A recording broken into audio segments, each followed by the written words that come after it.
নমস্কার বন্ধুরা, ঝর্ণা কিচেন সবাইকে স্বাগত। আশা করি সবাই ভালো আছেন। আজকে আরেকটি রেসিপি নিয়ে আসছি। আজকে তৈরি করব কামরাঙ্গা বটি।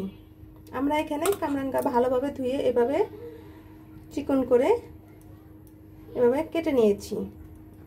আমরা খুব কচি সাইজের কামরাঙ্গা নিয়েছি।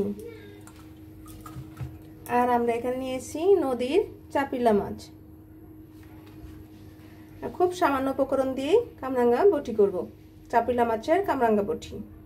আমরা এখানে বড় সাইজের একটি পেঁয়াজ কুচি করে নিয়েছি। এখানে 5 থেকে 6টি কাঁচা লঙ্কা চিড়ে নিয়েছি। আধা চা চামচ পরিমাণের মতো করে ধনিয়ার গুঁড়ো, হলুদ গুঁড়ো এবং লঙ্কার গুঁড়ো, 1 চিমটে পরিমাণের মতো গোটা কয়েক কালো জিরে। প্রথমে আমরা কামরাঙ্গাগুলো আমরা এখানে চুলায় দিয়ে দিব। আমরা 1 চা চামচ পরিমাণের মতো সাদা তেল দিয়ে দিয়েছি।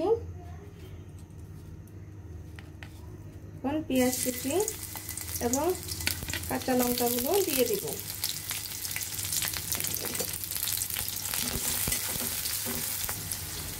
পেঁয়াজগুলো বেশি লাল করব না, একটু নরম হলেই আমরা দিয়ে দেব। এখন গোটা কয়েক কালো জিরে দিয়ে দিব। প্লিজ বন্ধুরা, এখনো যারা সাবস্ক্রাইব করেনি তারা একটি সাবস্ক্রাইব করে দিবেন এবং একটি লাইক করে দিবেন। আপনারা আমার পাশে থাকবেন, নতুন নতুন রেসিপি নিয়ে আপনাদের সামনে হাজির হব। আর কে কি এই কামরাঙ্গা বটি খেয়েছেন তারা অবশ্যই কমেন্টে জানাবেন।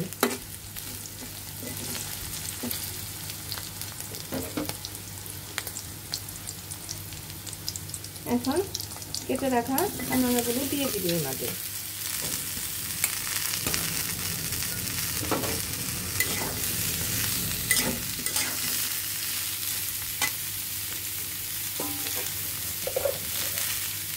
প্রয়োজন মতো লবণ,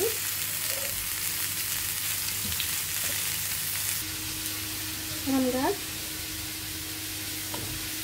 খুব সামান্য পরিমাণের মতো লঙ্কার গুঁড়ো এবং হলুদ গুঁড়ো দিয়ে আর সামান্য পরিমাণ মতো লবণ দিয়ে ভালোভাবে মাছগুলো মাখিয়ে নিব। আমরা মাছগুলো কিন্তু ভেজে নিইনি। কামরাঙ্গাগুলো যখন নরম হয়ে যাবে তখন মাছগুলো দিয়ে দিব। একবার যে খাবে এত টেস্ট হয় সে বলে বোঝানো যাবে না। আমাদের মাছগুলো মাখানো হয়ে গিয়েছে। এখন ধনিয়ার গুঁড়ো, সামান্য পরিমাণের মতো হলুদ এবং লঙ্কার গুঁড়ো দিয়ে দিব। মশলাগুলো ভালোভাবে মাখিয়ে নিতে হবে। খুব সামান্য পরিমাণের মতো আমরা একটু জল দিয়ে দিব। এখন ঢেকে দিব, বলক আসার জন্য অপেক্ষা করব। দেখুন বন্ধুরা, তরকারিতে বলক চলে আসছে। আমরা খুব সামান্য পরিমাণের মতো জল দিয়ে দিয়েছি যাতে কামরাঙ্গাগুলো সিদ্ধ হয়ে যায়। এখন রেখে রাখা মাছগুলো দিয়ে দিব। আপনারা চাইলে এখানে যে কোনো চাপিলা মাছের পরিবর্তে যে কোনো ছোট মাছ দিয়ে দিবেন। পুঁটি মাছ অথবা মলা মাছ আপনার পছন্দ অনুযায়ী দিয়ে দিবেন। এখন আমরা ঢেকে দিব। মাছগুলো দিয়ে নাড়াচাড়া করলে মাছগুলো ভেঙে যাবে, এজন্য একটু ঢেকে দিব। এখন মাছগুলো খুব আস্তে আস্তে করে উল্টে দিতে হবে, খুব তাড়াতাড়ি হয়ে যায় কামরাঙ্গা বটি। আপনারা অবশ্যই কচি কামরাঙ্গা দিয়ে রান্না করবেন।